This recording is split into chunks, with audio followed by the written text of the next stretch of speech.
Bah écoute, je suis Rachid Badouri en Suisse maintenant et je suis dans la libre antenne de Radio People. Bonjour Rachid, grand plaisir Ça va bien? de te voir. Oui, ça va bien. Très Bien, bien, merci. avec une petite pointe d'accent quand même. Un petit accent, ouais, québécois. Voilà, il y a Ouais. le Québec qui est pas loin. Il y a le Québec qui sort, ouais. Alors justement, on va faire connaissance avec toi. Alors raconte-moi, on part depuis tout le début. L'enfance, les souvenirs les plus lointains de ton enfance.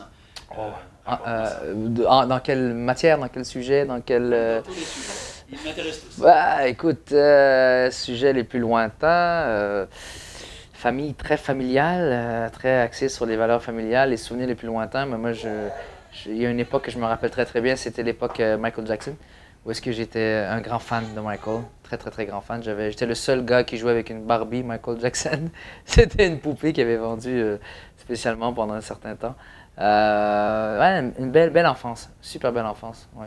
Donc les parents, la famille, les frères. Ah oui, raconte-moi tout. grande valeur, un père très strict, mais en même temps un père qui m'empêchait de franchir la ligne du non-retour en faisant mes conneries. Une mère qui avait un amour inconditionnel, qui te donnait son rein, son poumon, allez prendre le deuxième. C'était ça. Deux sœurs, le cœur sous la main, deux sœurs extraordinaires qui m'ont appris des belles valeurs aussi. Et c'est pas mal ça, ouais. Et il y a tellement de choses que j'aimerais dire à ma mère si elle était encore vivante aujourd'hui. T'avais raison, t'avais raison. Ah, là-dessus, t'avais raison. Ah, t'avais raison. Parce que en l'espace d'un an, ma fille a 1 an, j'ai pu voir un peu qu'est-ce que mes parents m'ont transmis. Tu sais. Oui, et puis il le faut, il le faut. Les gens trouvent une laideur dans être soumis à l'autorité. Oh, il fait des bruits, il fait des petits bruits. Il n'y a rien de mal à être sous l'autorité de ses parents. Moi, j'adore être sous l'autorité. J'adorais pas ça, mais je comprends maintenant le besoin pour un enfant d'être sous des règles. J'étais bien éduqué, mais dès que je sortais de la maison, j'oubliais les bonnes manières. Et puis, on appelait souvent mes parents à l'école pour leur dire, écoute, votre fils, ou on le tue, ou on le drogue, ou il faut faire quelque chose.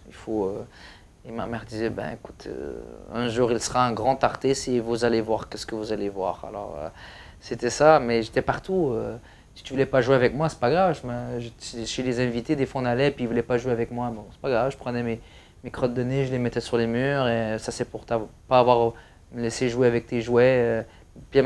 Tes parents reçoivent bien mes parents, donc pourquoi toi tu me reçois pas en tant qu'enfant? Et je montais sur le chandelier dans le salon et puis tout le monde cherchait leurs enfants. Et ma mère, est-ce qu'il est où mon fils? Il dit, il est là, dans les airs, et il est suspendu au chandelier. Qu'est-ce que je voyais? C'était le même rêve, c'était un rideau rouge avec un genre de fumée qui sortait et des lumières, comme ce qu'on appelle des blinders, qui allumaient sur le rideau. Et j'entendais, ah shit, ah shit, ah shit. C'était toujours ça. Le public était derrière et moi sûrement. Et toi, et voilà c'était l'entrée en scène. Et là j'avais une chair de poule et je m'endormais. C'était pas tous les jours mais c'était souvent. On se défend avec l'humour. Ben oui, parce que arrivé au primaire, j'étais quasiment un des seuls bruns, si je peux dire, beurre dans la cour d'école. Et puis ben ça venait vite hein, les noms, Rachid, Arachid, trucs comme ça, le tamoul, le ci, le ça. Donc ben moi j'avais pas la langue dans ma poche, donc, et j'avais déjà une façon propre à moi de vouloir, comment je pourrais vanner les gens, donc ils pouvaient dire ce qu'ils voulaient, mais moi je sortais un truc, ouais, mais toi regarde ta gueule, ah! Alors j'étais rapide là-dessus. Est-ce qu'on te marque une différence? Est-ce qu'il y a la couleur de la peau, ouais. Il y a la nationalité? Non. Il y a eu quelque chose pour toi? Non, au primaire oui, parce que j'avais un nom différent, mais au primaire tu pouvais être handicapé, tu pouvais avoir un truc unique. Il y avait une fille, je me rappelle, c'était une Québécoise, blonde aux yeux bleus, on avait 9 ans, on était ensemble, on était des amis. Et puis elle s'appelait Magali Trudeau. Et ils ont trouvé une façon de rire de elle. J'ai un trou d'eau dans ma galerie. C'est un truc comme ça. Donc tout le monde y passait. Tout le monde avait un... Donc c'était pas juste parce que tu étais d'une origine ethnique différente, c'est que si tu avais un truc qui était différent, tu y passais. Mais j'ai pas vécu de racisme, vraiment, vraiment. Après, j'ai grandi dans des écoles très multiethniques. Donc, j'ai pas vécu ça. Et après, je suis devenu vite populaire, très, très rapidement. Donc, les gens m'ont adopté. Et quand tu demandes à un Québécois est-ce que Rachid est marocain, pour eux, il est bronzé. Tu vois? Pour eux, c'est Richard qui est juste bronzé à l'année longue. Tu sais, c'est ça. Ils ne voient pas ce côté-là parce que je me fonds dans la masse, parce que je suis quelqu'un qui est très caméléon. Et en même temps, j'arrive à être très fier de mes racines. Parce qu'on n'en parle pas beaucoup du Maroc au Québec. On en parle un peu. Il y a quand même une belle communauté. Excusez-moi, c'est drôle parce que je vois Anne-Sophie en train de se maquiller comme une petite cocotte. Mon attaché de presse qui est juste là en train de se maquiller. La belle Anne-Sophie. On te voit. Après, il y a quelqu'un d'important. Après. Non, Non, mais parce qu'en fait, je suis arrivé, elle s'est pas maquillée pour moi. Ah, c'est pour le suivre. d'après moi, c'est grande pour télévision, c'est pour une moi. grande radio. C'est pour moi, c'est pour moi. Ah, d'accord. C'est que pour moi. C'est voilà. Exactement. Parce que je lui ai dit que j'ai été dans une journée de promo avec une autre personne et je lui ai dit que c'était la plus belle journée de ma vie. Alors elle a pris très mal. C'est très frustrant pour elle alors qu'elle essaie aujourd'hui de tout faire. Surtout qu'elle est derrière le rideau. Derrière le rideau, en plus, t'as vu, on l'a foutu là, au lavabo, en plus, t'as vu. Elle est vieille là-bas, vas-y. Radiateur à côté d'elle.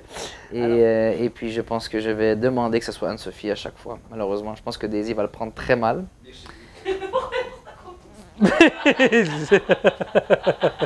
Anne-Sophie, t'as un droit de réponse. Elle est timide. Comme mon père dit, elle est très humide, comme mon père dit. Mon père dit ça, il ne sait pas dire timide, il fait des lapsus. Elle est très timide, elle donne beaucoup d'infections. Donne-lui de l'infection. Alors voilà. Mais moi, ma foi et mes croyances me portent à croire qu'on est né avec une habilité que d'autres n'ont pas et d'autres sont nés avec des trucs que moi j'ai pas. Je me rappellerai toujours au primaire, il y avait un jeune qui s'appelait Jean-Philippe Deneau. Il dessinait des trucs. J'avais honte, je devais toujours me m'asseoir plus loin parce que le prof passait à côté et me faisait « Mais Jean-Philippe, comment tu fais ces bonhommes-là, tout musclés et tout ?» Il faisait des trucs de super-héros et tout. Et moi, j'avais le bonhomme à 8 mètres à côté. Mais demande pas à Jean-Philippe de parler devant un public, il allait s'effondrer. Mais moi, c'était naturel pour moi de monter sur scène à l'âge de 8-9 ans à l'école, faire les spectacles de fin d'école. C'était juste normal. Donc, c'était quelque chose que je ne pouvais pas contrôler. Ma sœur est comme ça, je suis comme ça. Donc, je crois que c'est quelque chose qui est déposé en nous. Il faut juste le trouver. Il y a Mark Twain, je vais citer du Mark Twain, qui disait que les deux journées les plus importantes de notre vie, c'est la journée où on est né et la journée où on découvre pourquoi on est né. Alors ça, c'est les deux moments les plus importants de notre vie. T'as jamais douté? J'ai jamais... Oui, j'ai douté.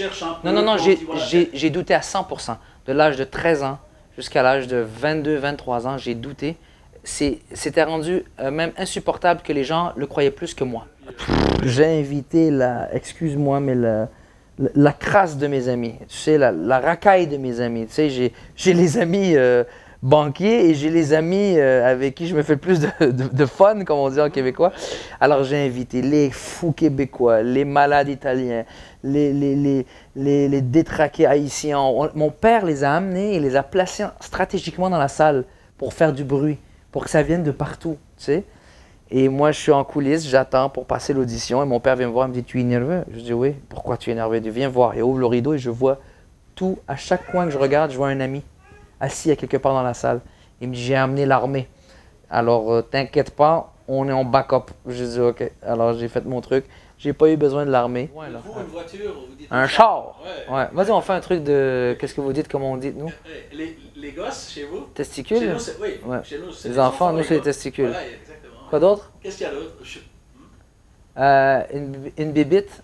Non. Vous, une bébite, c'est truc. Ouais. Une bébite, nous, c'est un moustique. Ah, une bébite. Pas mal. Votre copine, comment vous dites? Ma copine? Ouais, ma meuf. On dit ma blonde. Ah ouais, ça aussi. Ma blonde, puis votre copain, nous, c'est mon chum. Ah, le chum. Oui, exactement. Mon chum. Ouais. Mon chum, et... C'est bon. Faisons d'autres. Qu'est-ce qui se passe dedans? Mais en fait, c'est la suite du premier spectacle. Donc là-dedans, on parle de qu'est-ce qu'on parle? On parle de mon mariage. On parle de mon vol. Belle histoire alors. Ouais. Belle histoire avec madame? Oui, super histoire. Je la connais depuis 23 ans déjà. Oh Bobo. Oh Bobo. Tu vois papa? Tu vois papa? Il va voir maman. Il va voir maman. Oh maman, il va voir maman. Oh la peur. Oi. Oh Bobo.